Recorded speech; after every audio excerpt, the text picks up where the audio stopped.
எதிர்க்கட்சித் தலைவர் எடப்பாடி பழனிசாமி உண்மையை அறியாமல் கோவையில் பெண் காரில் கடத்தப்பட்டதாகவும் சென்னை கண்ணகி நகரை சேர்ந்த 6ஆம் வகுப்பு மாணவி மாயமானதாகவும் கூறி அரைவேக்காட்டுத்தனமாக அறிக்கை வெளியிட்டதாக திமுக அமைப்பு செயலாளர் RS பாரதி சாடியுள்ளார்.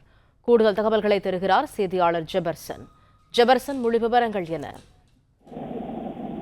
பெண்கள் பாதுகாப்பு குறித்து எடப்பாடியின் அற்பத்தனம் அம்பலமானது என்ற தலைப்பில் அமைப்பு செயலாளர் திமுகவினுடைய அமைப்பு செயலாளர் RS பாரதி அறிக்கை ஒன்றை வெளியிட்டிருக்கிறார்.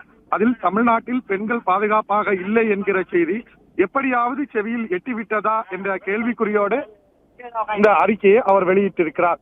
ஒரு குற்றம் நடந்தவுடனேயே அதை வைத்து எப்படியாவது அரசியல் ஆதாயம் தேடிவிடலாம் என்ற அற்ப புத்தியோடு செயல்பட்டு வரும் எதிர்கட்சிகளின் அறவேக்காட்டுத்தனம் தற்போது அம்பலமாகியிருக்கிறது. கோவையில் நடந்த நிகழ்வு தற்போது முழுமையாக அந்த பெண்ணை காரில் கடத்தி சென்று விட்டதாக முதலில் தகவல் வெளியான நிலையில அந்த பெண்ணை நேரடியாக வந்து தான் கடத்தப்படவில்லை என்று நேரடியாக சொல்லியதன் மூலமாக பச்சை பொய் தொடர்ந்து எதிர்கட்சிகளுடைய பச்சை பொய் வெளிச்சத்துக்கு வந்து விட்டதாகவும் அந்த அறிக்கையில் தெரிவித்திருக்கிறார். தொடர்ந்து இது போன்று பல விஷமத்தனமான பிரச்சாரங்கள்ல அதிமுக மற்றும் அதனுடைய கூட்டணி கட்சிகளும் எதிர்கட்சிகளும் தமிழக அரசின் மீதும் திமுக மீதும் குற்றச்சாட்டை முன்வைக்கிறார்கள். ஆனால் தினந்தோறும் இது அம்பலப்பட்டு கொண்டே இருக்கிறது எனவும் அந்த அறிக்கையில் தெரிவித்திருக்கிறார்.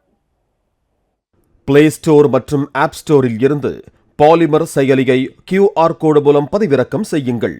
செய்திகளை உடனுக்குடன் பெறுங்கள்.